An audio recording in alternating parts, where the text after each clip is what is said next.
À Douai maintenant, une semaine que le procès dit du violeur de la Sambre a commencé. Ouais, Dino Scala est accusé d'avoir agressé sexuellement au moins 56 femmes en 30 ans. Ces 3 derniers jours, il a été confronté à plusieurs de ses victimes. Témoignages difficiles qui ont poussé l'accusé à reconnaître certains faits qu'il avait niés jusqu'ici. L'occasion pour lui aussi d'exprimer ses regrets, une douleur de plus pour les victimes. La correspondance de Lionel Gougelot.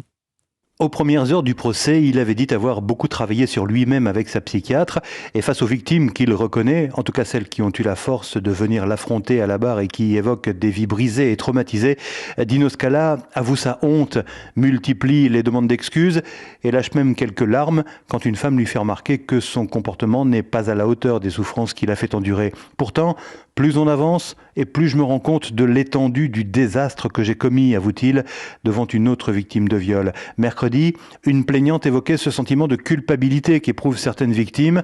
Le seul coupable, c'est moi, assène-t-il.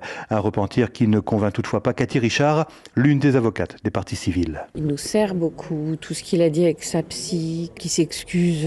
Mais d'un autre côté, il est à géométrie variable. En réalité, l'impression que j'ai, c'est que c'est plutôt quelqu'un qui est vraiment dans la manipulation. Il veut faire croire que c'est un bon père de famille, il veut faire croire qu'il était victime de ses pulsions, il veut faire croire... Et tout ça, c'est pas vrai. Des victimes qui restent sur leur frustration face aux explications de l'accusé, qui racontent par exemple qu'après chaque agression, il essayait d'oublier son geste en reprenant une vie normale. À Douai, Lionel Gougelot, Europe 1.